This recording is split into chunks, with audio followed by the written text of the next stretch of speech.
Machiegni ma otelo ne mine e kaunti nendo ma Migori, Laktar Pamela Odhiambo sani endi koro okwayo duond od bura mar ODM mar mondo mi koro otim welo go komani kare mabende biro chiwo mano endo luor ne paro ma oganda biro golo e yiero mag 2022. Odhiambo kane loso ne owacho ni koro kuom sani endi nitie joma sani koro goyo korgi kabende koro nyiedho ne jowadgi ni giseyudo tiko nendo mar ODM achiel kachiel. Ne olero ni gik ma kamagi ka koro biro dhi nyime e duond od bura noendo to en achiel kuom yore ko mag miyo duond bura no bedo ni koro oteku mare dok piny e kwendego eko mondo ni koro en go teku mamalo. Ma endi ne owacho sama bende koro ne jaod bura manendo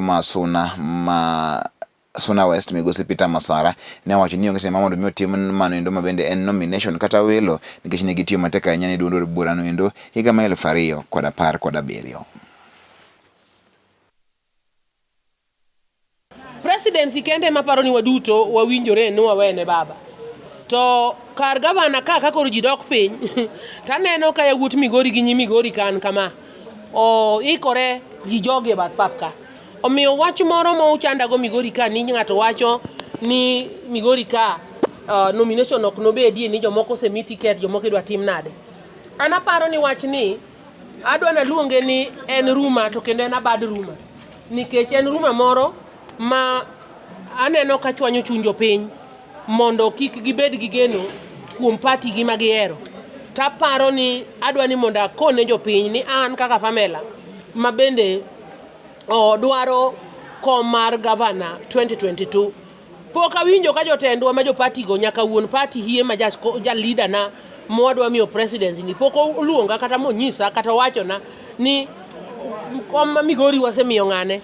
Onge kaka inyamiye ng'ane to wawuoyo kuom yiero kendo wawuoyo kuom democracy kendo wawacho ni we are going to general election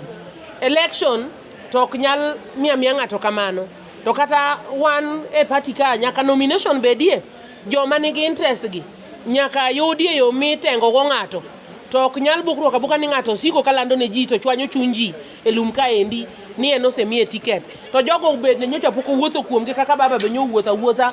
aba para ni jotelo man Migori ka we uchapo it ji we uru chwanyo chuny ji kod party baba we uru chwanyo chuny ji gi baba ng'ato ka ng'ato kuomwa sana madwaro kom gavana ni ana neno ni wadhi uradhi ai jopiny wawuowa gi jopiny kaka korona wuoyo gi joluya kan yanda se wuoyo gi jokuria bathe kocha joluo ba wuoyo go koni jokisibe wawuowa gi ji jo youth mine gi joma kamago magi ewegi kura mondo wami baba tich mayot to kwanya bukore ni bathe kunchiel walando kwe to bathe kunchiel to walanda kwede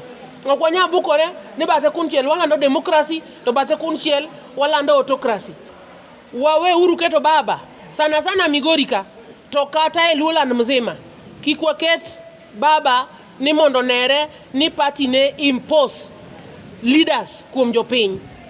kendo ang'eyo ni an wabiro yudo equal chances mondo omiwa playing level ground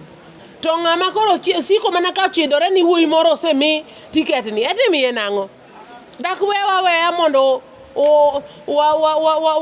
wawuo gi jopiny kae to mondo miwa gini e mesa langa kama ka jopiny boyie to jopolo boyie to baba bosiko ka wachonwa ni mwanda ok en diend ng'ato. Ang'o momiyo ng'ato to neno ni mwanda ni onego bed diende e yo ma ok ni kare. Waketho chuny jopiny kendo ato wach ni litna nikech nyaka nyocha chak donjo e telo ma open mar siasa ni asetiyo matek Migori ka wuotho gi jopati gi ka chungo gi ni chunguru ka tiendu wanie tok baba wanie tok patiwa onge kama wadhiye. Omiyo wach ni en dwaro ni mondo joma lande go oweye ka ging'eyo ni kopo ni gidwa ni giloso ne ng'ato achiel to giketho ne baba to kik waketh kuch baba e Luland ka to kocha to wasayo mwachi ka ni mondo miwa mano dang' ok wabed joma kare.